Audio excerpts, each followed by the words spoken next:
दुर्गा नदी के किनारे बसा एक गांव फूलपुर गांव में कुछ 100 से 150 लोग रहते थे।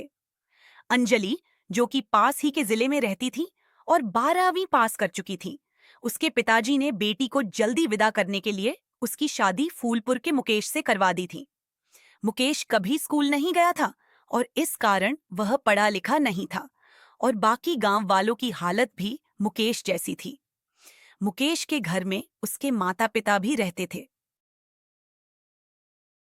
सासू माँ, मैं बाहर मंदिर तक जा रही हूँ, आधे घंटे में आ जाऊंगी।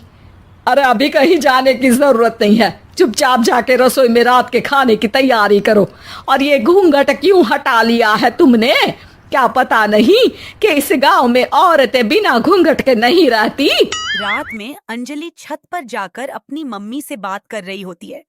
तभी गांव की 3-4 औरतें उसे देख लेती हैं और दरवाजे पर जाकर उसकी सास से शिकायत करने लगती है। और क्या हुआ? अरे छत पे तो देखो, आपकी बहू मटक मटक के किसी से फोन पर बात कर रही है। दिन भर फोन पे लगी रहती है।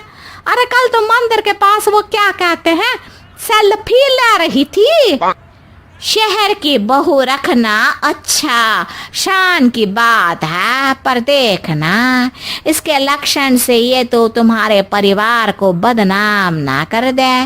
ये पहली बार नहीं था जब सास से गांव के लोगों ने बुराई या शिकायत ना की हो। अब तो यह रोज की बात थी। अंजलि यह सब सुन लेती है। जब वह नीचे जाती है तो मुकेश भी वहां आ जाता है। सास कहती है, लोग घर आकर शिकायत करने लगे हैं बहू के कामों की। देख लो, पति हो, संयम से रखो इसे। माँ जी, मैं तो अपनी माँ से बात कर रही थी, क्योंकि यहाँ कोई बात करने लायक ही नहीं है। और अब मैं माँ के पास ही रहूँगी। वहाँ क्या रहना, वहाँ बाहर के लोग तो ठीक है, पर घर के लोग भी इज्जत ना दे सके। अरे नहीं नहीं अंजलि, ऐसा नहीं है, धीरे धीरे सब ठीक हो जाएगा, तुम फिक्र ना करो।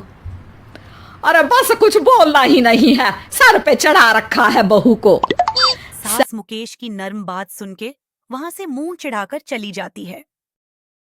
मैं तो कहती हूँ हम दोनों शहर चले जाते हैं। मैं पढ़ी लिखी हूँ, मुझे वहाँ नौकरी भी मिल जाएगी और थोड़े दिनों में आप भी वहाँ कुछ काम ढूंढ लेना। अरे नहीं नहीं अंजलि, हम यहाँ ना गांव का खेत, माँ पिताजी को छोड़कर शहर नहीं जा सकते।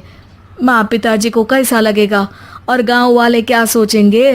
ये कहकर मुकेश सोने चला जाता है और अंजलि की गांव वालों द्वारा बुराई का सिलसिला अब बहुत दिनों तक चलता ही रहता है। लेकिन अंजलि गुस्सा ना दिखाते हुए समझदारी से काम लेती है। बारिश का मौसम चालू हो जाता है।